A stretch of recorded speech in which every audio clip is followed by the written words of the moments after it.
So let's get back to it. Unity. It's a very interesting concept, and we have no idea what it means. Mainly because we have been influenced to think that unity is marriage. And what is marriage?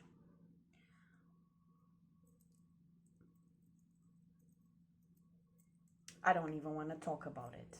There's nothing wrong with it. There's nothing wrong with it. But I don't even want to talk about it because I'm trying to see things from a broad perspective. You know, like a perspective that respects the highest and the lowest and the most balanced parts and facets of ourselves. So unity,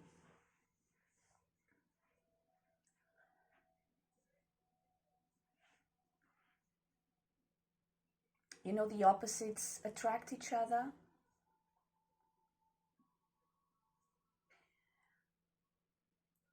The two poles of the being cannot exist without each other.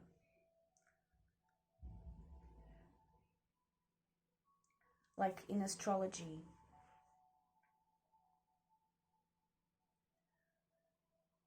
an opposition can bring us the biggest insight,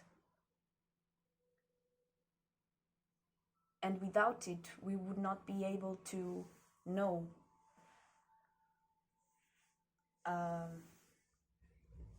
basic information to move us forward on our path. But we are afraid of opposition.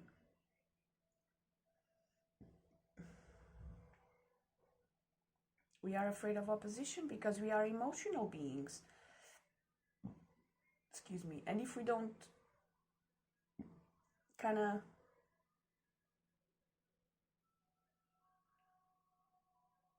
feel ready for an opposition, it'll just crush us.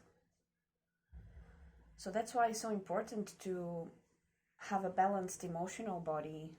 And for that, we need the mind to cooperate. We need the mind to be open and unstressed, uncluttered, and to be ready for it, to have some tools, to have some mind tools. What are mind tools? Like affirmations, like basic information that we trust, at least for now, until it proves wrong, and that we can go back to when we are in doubt, because emotion causes doubt. Emotion can cause certainty, but emotion can cause doubt. It's absolutely normal.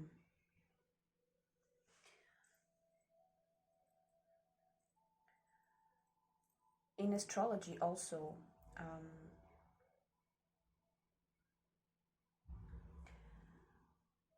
I don't know if you have noticed, but usually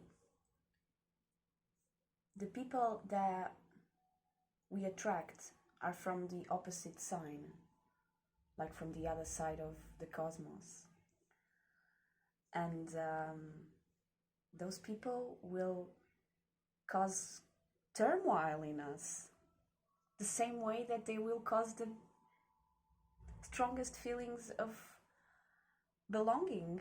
They will cause the strongest feelings of unbelonging. We call it karmic, don't we? We call it karmic relationships. But why would that be something bad? I mean, karma is a word with a lot of weight to it, because we are afraid of opposition. We are. And most of the times we're not ready to deal with it. but we do. And we nearly die of sorrow and heartbreak, but we do, because that's what we're here to do. To go through the challenge, to earn our lesson and our rewards, and to find peace again after the storms.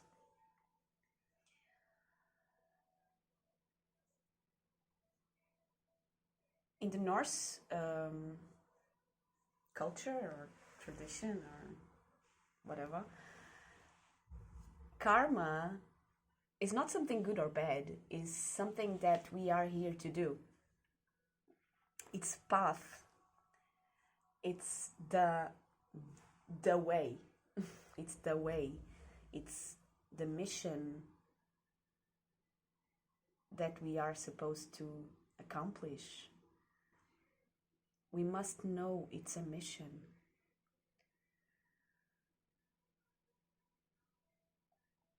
If we go into it thinking that it's a reward,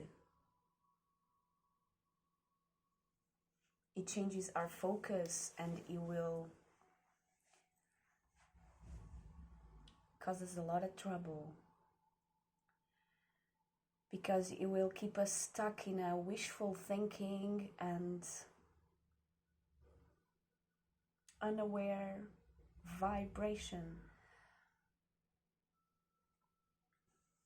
And then when the lesson comes, when things don't happen the way that we wish they would, and they happen exactly the opposite, we go back to fear, because we didn't go into it knowing that it is an opposition, it is a challenge, it is karmic, and we must take it as it is. Like, we don't go into a board game, we don't start a game certain that we are gonna win. And don't take me wrong, winning and losing, it's very relative, it's very pointless. Those two concepts are very pointless, you know. There's, you know, when we were children and a game is just to play, an experience was just a play, was just an experience. We weren't expecting to reach anything with it, we weren't expecting to accomplish anything with it. We're just doing it for the sake of doing it, because it's what's there in front of us, what is there inside of us, and is, in other words, is our blessing. It's our experience, is that which is in our now, is, it's our blessing, our day, our moment, our feeling, our emotion. And whatever comes is what's supposed to come.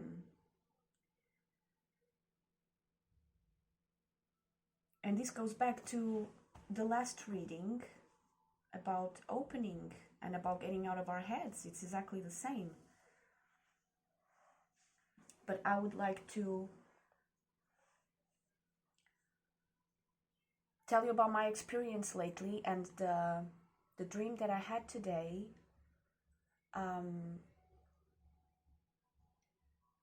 So, you know, sometimes things are hidden in our subconscious and it's very hard to access it.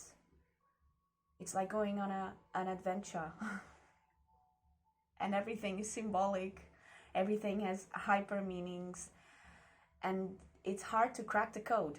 It's very hard to crack the code. It's nearly impossible. I mean, nobody actually never cracks the code.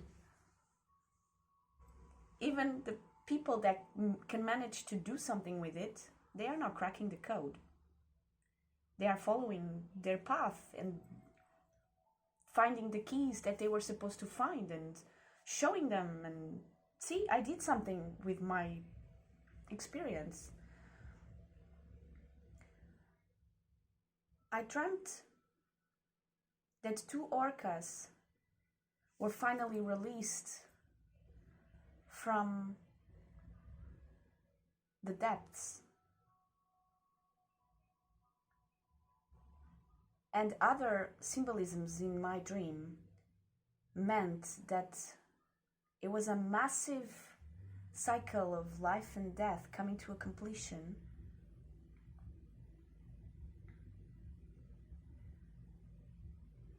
And the two orcas, symbolizing two really, really deep parts of the human psyche, were finally released. And see the two orcas coming. They were so happy. They were so happy to be released. And this was a lake. They were coming from really deep up through this very tight tube, and they popped up in the lake and they jumped. And I'm doing this a lot because this is the symbol of the constellation Pisces. Pisces, which brings me back to the thing that I was talking about before, about the opposition and the opposites attract each other, and that is the real meaning of unity, is when two opposites merge. There's something that is released. There is alchemy, there is transformation, there's something that brews, there's something that cooks, that's something that is created or recreated or co-created. That is unity, co-creation. It's not easy. It's not easy, because karma is not easy. The path is not easy, but it's not supposed to be easy. If it was easy, you wouldn't have half of the reward he has, right?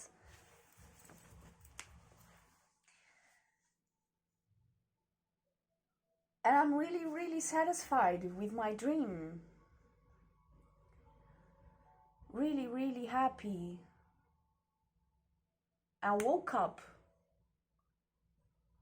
just after watching the orcas jump from the depths into the surface and playing and being really happy and looking at me with those eyes that don't really look like eyes, but they are eyes. It was beautiful. It was beautiful. And as soon as I woke up, this video that I had on my phone, there was like this guy talking, and he said, there she is, dancing away from all of the nonsense.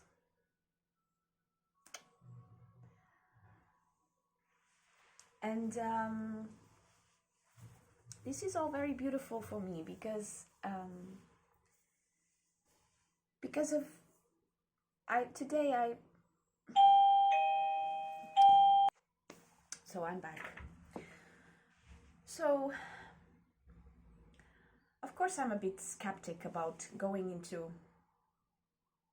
the subjects that I'm about to go into, because you can find me quite presumptuous and arrogant and whatever. But the truth is that I'm on a mission. I'm on a psychological, emotional, mental, and physical also mission. I am determined to liberate us all. To liberate us all, because we are all looking, searching, and suffering for the same things. We are all wanting the same things. We all have the same fucking vision. All of us. Even the ones that won't admit it. Even the ones that pretend that they are all so happy and it's all so perfect because they have their comfort and their house and their family and everything's fine. Even the ones that keep smiling. Even the ones that don't show or don't show up. I can feel it. I can feel it. I have always felt it. And recently, this strength arose in me, to do something, because I can't stand it anymore. I can't stand it that there's always a blockage to our vision, to our co-creation, to the beautiful collective dream that we all have. And what's wrong? What's stopping us? What is it that doesn't let us move forward in peace? Where is the injustice? So I started a war. I started a war against the god of the oceans, and I started a war against the god of the heavens.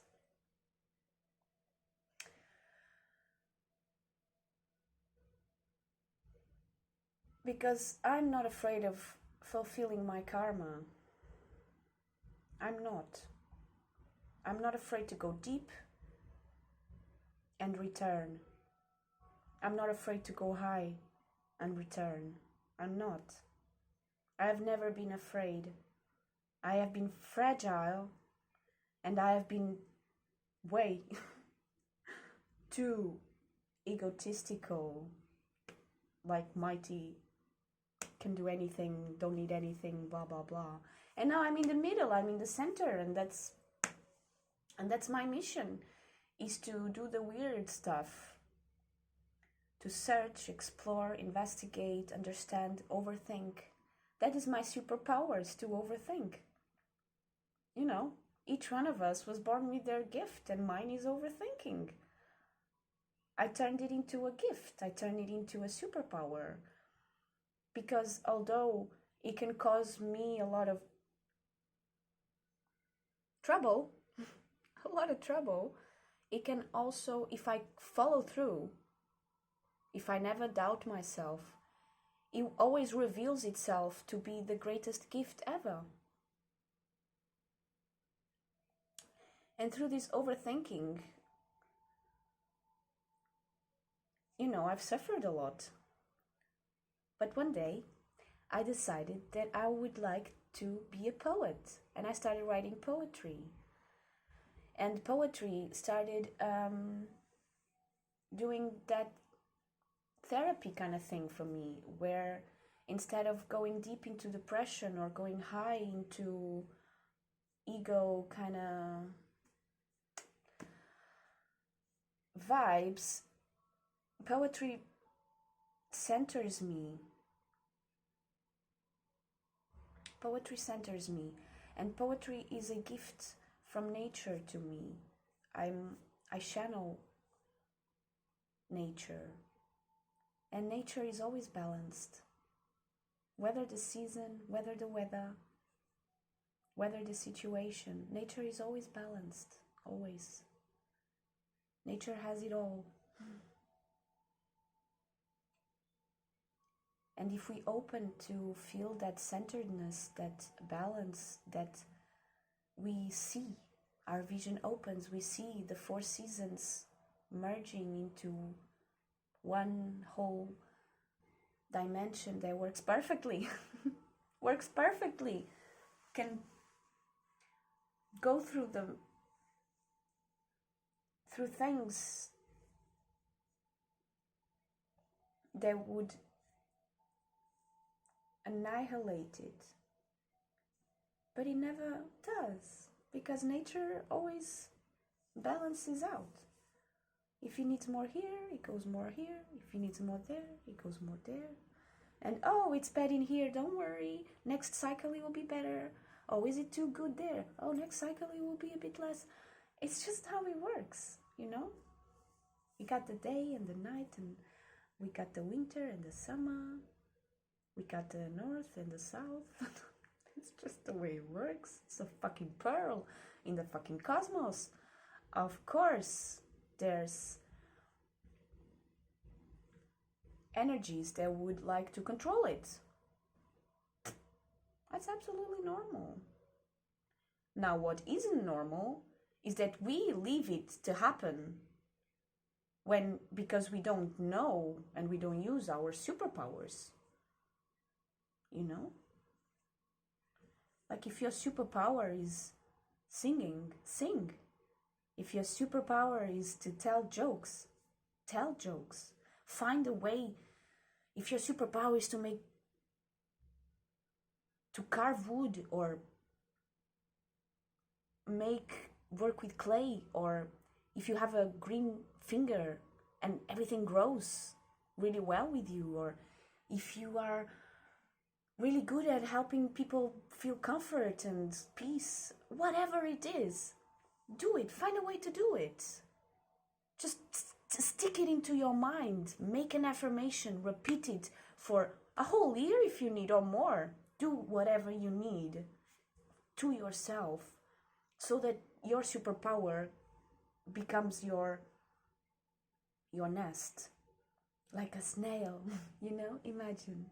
Like a snail. Like I can associate to a snail now, because I have turned my biggest fear of overthinking into my aura. It's like my whole aura is overthinking. And I'm fine with it. I don't mind. I used to project it outside and make sure that people respect me and make sure that people understand and make sure that people don't mind, and fuck that. Like, this is who I am. And it has rewards, it has advantages. It is good that I am like the way I am. I have tried to change and it doesn't work. I have tried so hard to change. I've tried so hard to adapt, to to be someone else, I have tried so hard to be someone else, to please. Because it's important to please, but it's not good for us or for anyone to please others in a way that just doesn't suit us, It's like,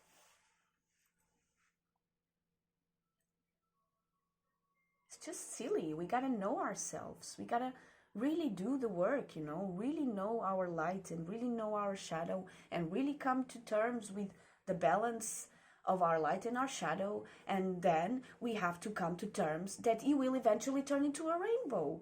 And that rainbow will be a bit more gray some days, and it will be more shiny some others. And if we are so open to suggestions and opinions and our own wishful thinking and our own obligations to reach certain milestones, we are just ruining our own colors. We don't want to ruin our own colors, do we? We don't. And we don't want to ruin anyone else's.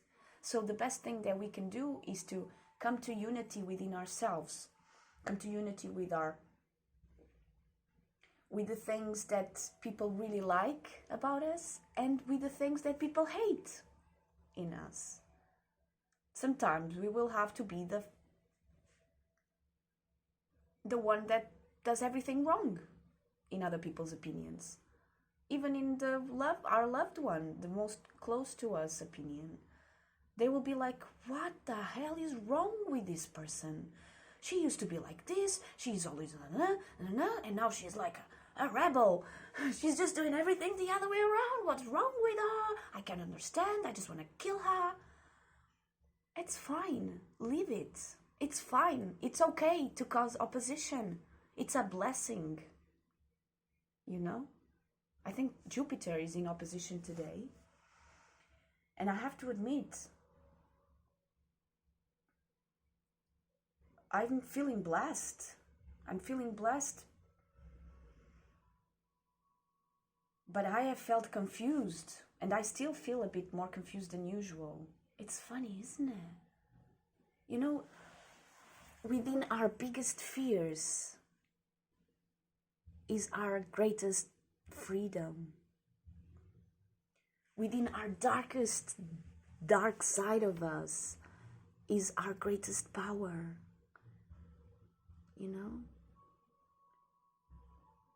And this goes to our relationships as well. The relationships that cause us the deepest suffering, they make us feel the most injustice, are the relationships that are bringing us the greatest awareness.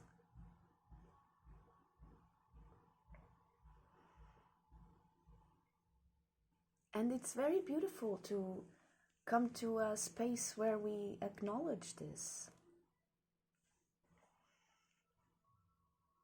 Honestly.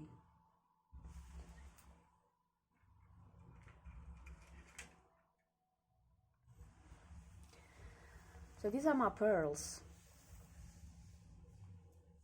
These are my pearls that I have earned when I visited the realm, the world of the mermaids. The siren called, and I went. I knew I was fucked. I knew it, but I went.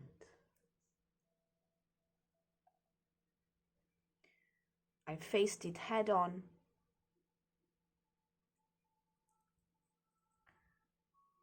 I faced it head on. And this is what I brought. Symbolically, of course. Each of them is a lesson. And in the end, it's just another set of steps on my path. One thing leads to the other, and to another, and to another, and to another. And the way that we symbolically think of things, the symbolism that we associate to things, can cause us to be living an epic life,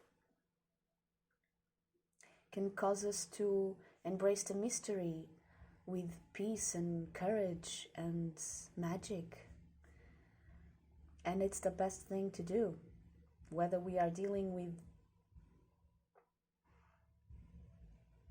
emotional issues or whether we are very happy and content. Symbolism is the language of the universe, of the multiverse.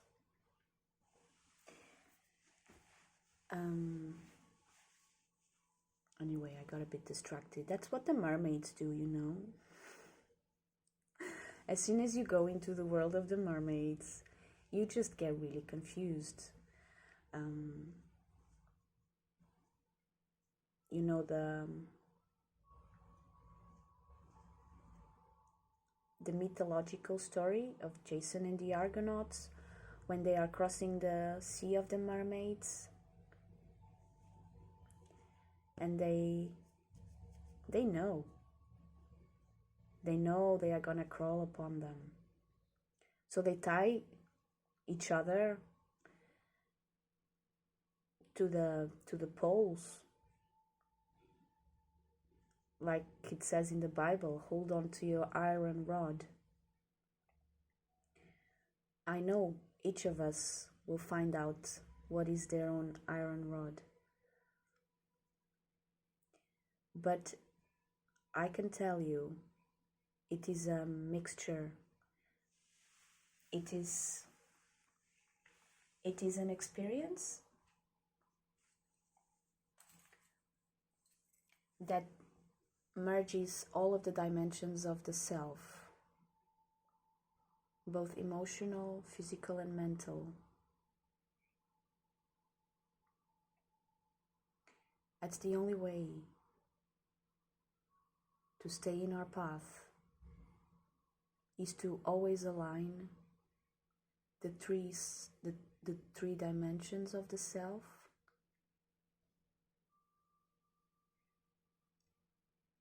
to find the tools that will help us follow through every day, because every day is a challenge. If we find the tools that really work for us, and we know that when we are in some deep shit, some deep waters, or some high skies, we know that that will bring us the balance between the many dimensions of the self again.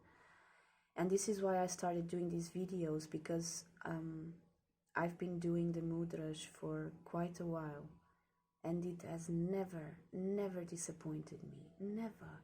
It's fucking magical. It's magical. you know?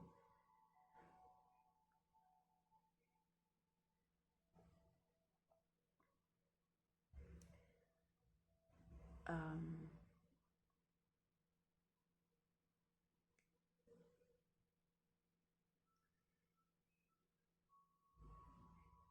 anyway, let's go back to the Pisces constellation and the dream of the Orcash, because I think that's really important, because we are all searching for our soulmates.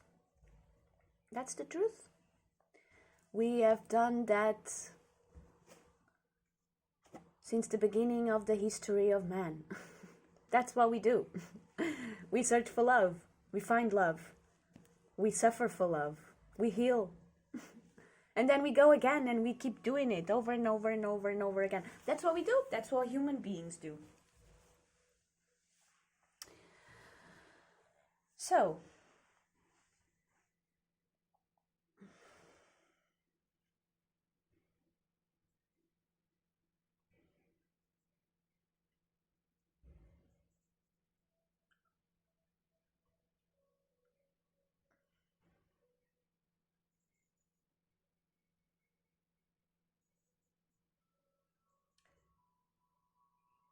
I don't have the answers. I don't. But I know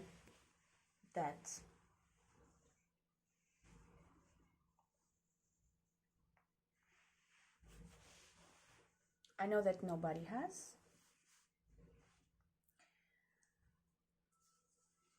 I know that we are all searching for the answers to the same questions, even if some of us are still trying to figure out which one is the question. But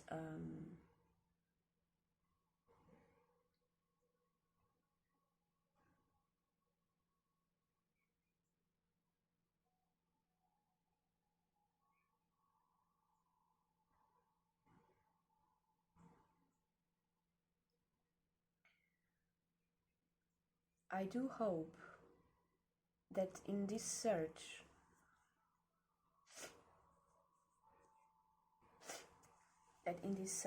we all find balance, and I know that that begins with finding unity, and I do know that that includes the both sides of the coin.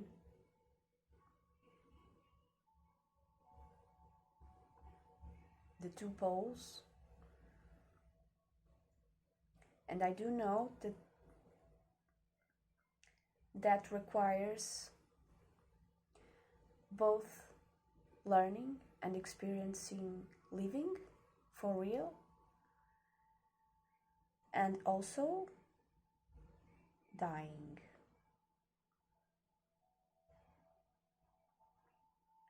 And don't think that I'm talking about a physical death, because we all know that even after the physical death, some energy remains. Until it is transformed, it remains. And this brings me back to how my day started. You know, there's been a little robin, you know, the bird with the red belly. They're really cute, the robins.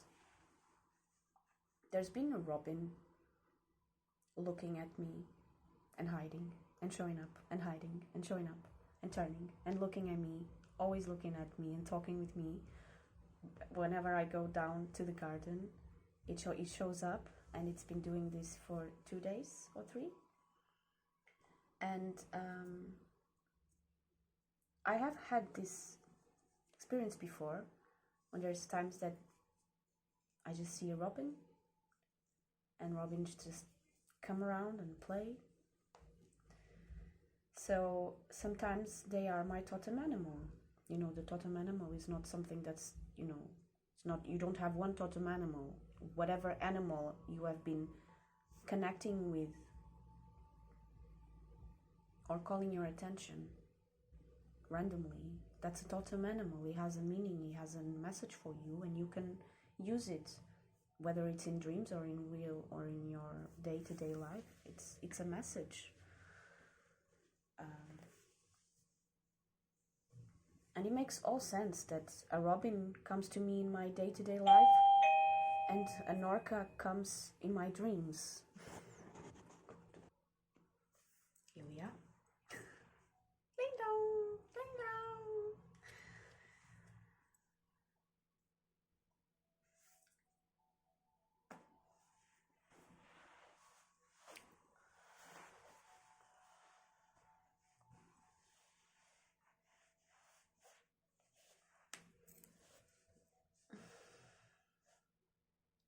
I think I know. I think I found out today what this little robin is trying to tell me. He's trying to tell me that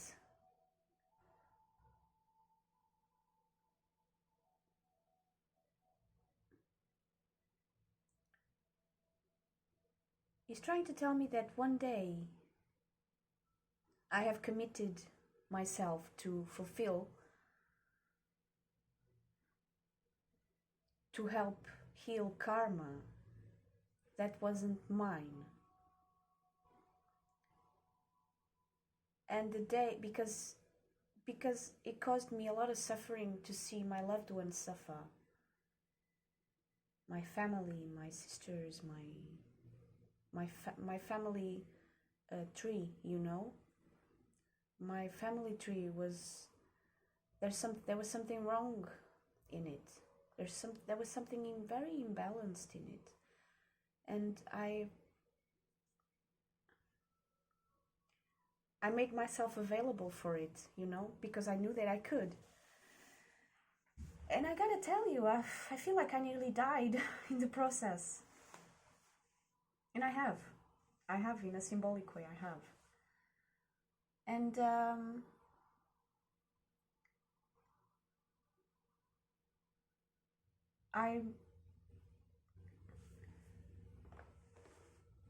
and in that process of wanting to help others that I cared about, I ended up helping myself and healing the sides of me, because that's how it works, isn't it? That's why people want to help each other, because they know that they will gain something from it. It's not only about seeing other people happy, it's also about what we learn in the process of the experience. And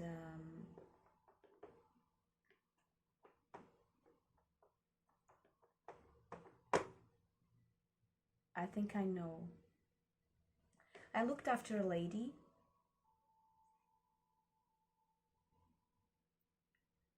in 2016, so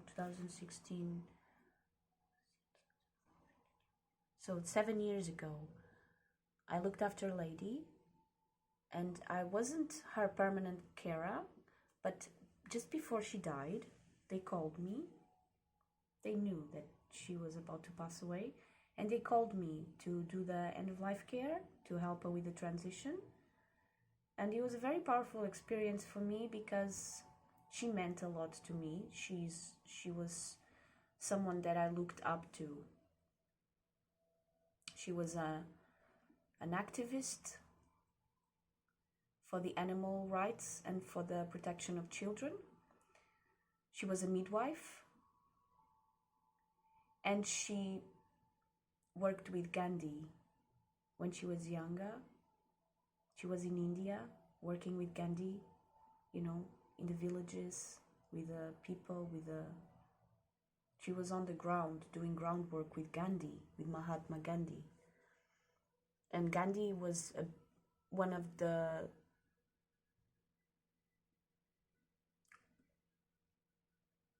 the people that I believed in.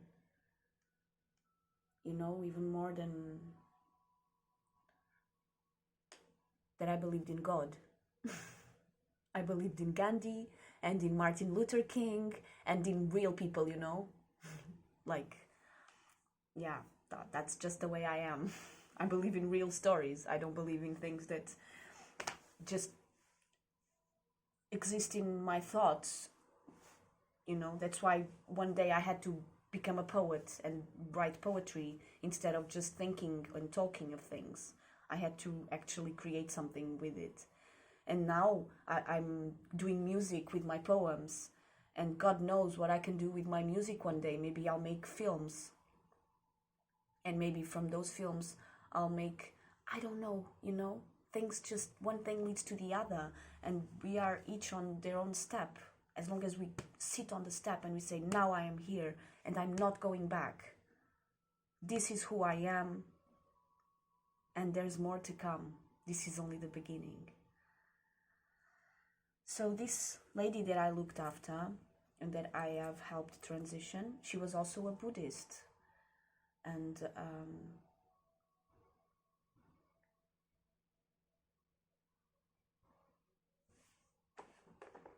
when after they died, they kept their Facebook, and she didn't have any family. She had friends, like loyal friends, that would come and visit her frequently. And her greatest friend gave me one of her books that she wrote, In the Shadow of Mahatma Gandhi. And it is a book about her life.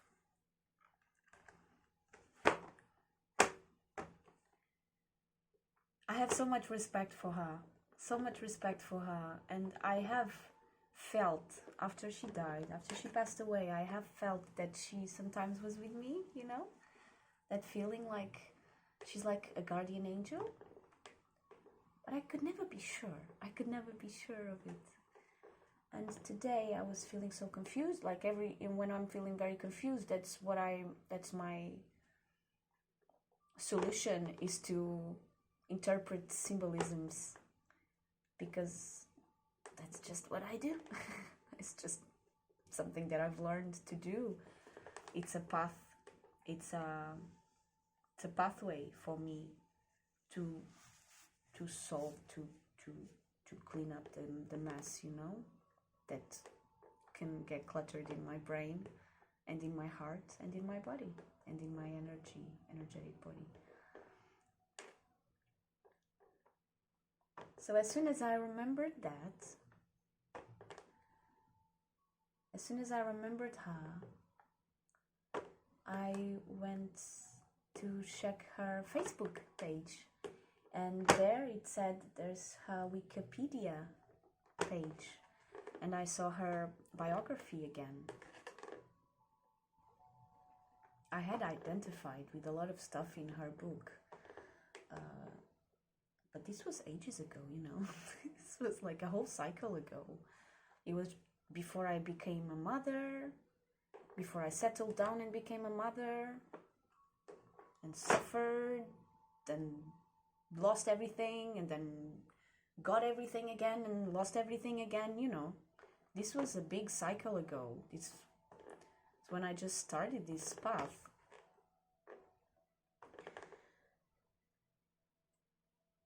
And I cried so much reading her biography, just looking at her picture, you know, it was so deep, the feeling. It's like, and as I was reading, I was like, God, I've been suffering for all of the things that caused her suffering.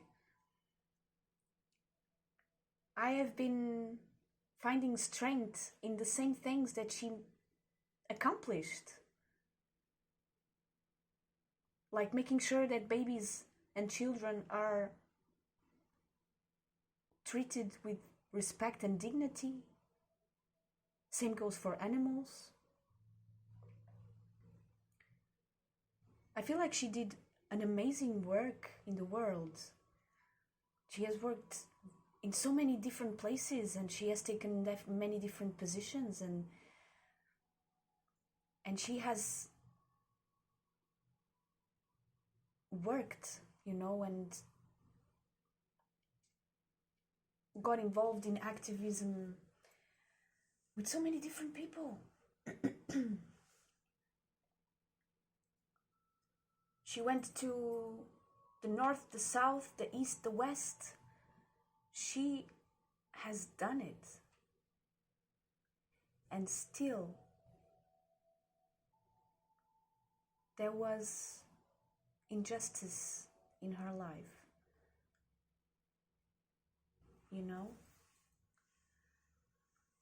And I have this feeling that as I've been helping her to see reflected, to feel reflected, the awesome work that she's done, I feel that she's been helping me to see what I can do. And it's amazing. It's amazing that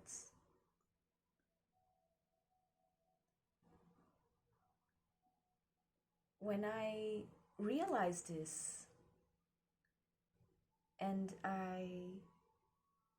after that, I have a dream that explains so much to me and ends up with that beautiful moment of both orcas finally popping out of that hole, that tube, that depth, and coming to the surface together and jumping and playing. And I wake up and the guy is saying, and there she goes dancing away out of all of that nonsense. And it just feels like, fuck, the karma is cleared. It's all cleared. And then I go down to the garden and I'm like looking for the robin. Where's the robin? Oh, maybe the robin's not here anymore because everything's done. And I sat down in a different place because I didn't see the robin where I was sitting lately. And as soon as I relax, the little robin shows up and he's like on this little pole, and he's looking at me and I'm like, oh, hello. And he starts like talk, and I start like thinking, projecting my thoughts through my aura like I do, overthinking, and he answers. He's like, just when I say the right thing, I was like, are you happy now? Is this real? Did we really do it? And he's like, pew pew. So that's so cute. That's so cute. That's so cute, so cute, so cute. I feel like I have killed a massive beast that was on the waters of my being, eating my blessings, keeping them there stuck to be digested.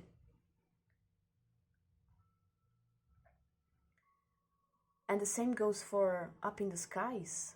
I feel like I have conquered the heights of the condor, and now the eagles can fly free, And in astrological, mythological terms, which is something that I naturally do, I study mythology and astrology, not from books. I actually research things each by, piece by piece. I don't really listen to people telling me how it works. I take a little bit of information when it resonates, and I kind of make my own puzzle. And the signs, the constellations of the zodiac, they tell a story.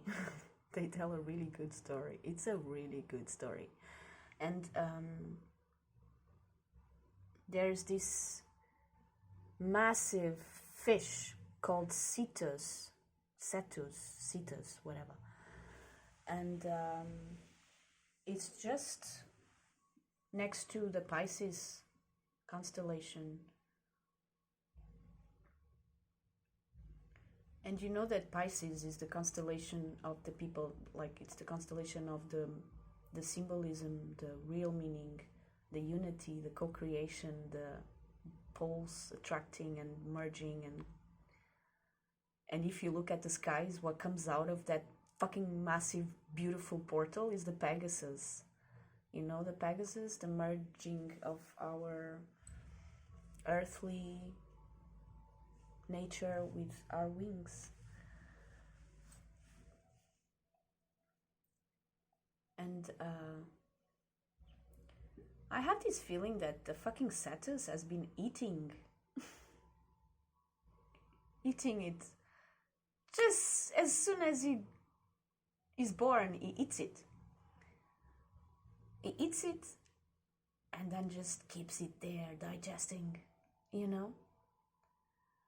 And, you know, there is a fish. This picture just popped up on my Facebook the other day, telling me about this fish that looks a lot like a cetus, and it actually, the name contains the word cetus, and it says that fish, has a mouth that doesn't open, so it only eats when it's young, when his mouth still opens, and then his mouth kind of closes and he can't eat anything else. So during his life, he's like digesting the things that, and of course, I don't know if this is all like a war against a monster, or if it's just the way it's supposed to be. Maybe we are supposed to have our dreams when we are babies, when we are children, and then they are supposed to be taken and protected and digested and then liberated one day. Or maybe not. Maybe we have to become fucking warriors and we have to go in there, take the adventure, do the journey, and get our golden fleece. Like in Jason and the Argonauts. It's a really good story. This video is massive. Sorry about that. It's just a lot to say. And there's so much more to say, you know. I could keep going on and on and on and on, but I will just leave it here for now. And I hope these topics and these insights have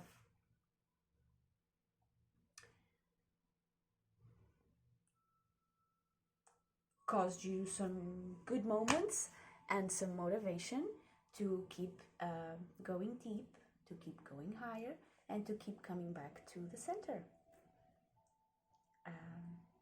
Bye.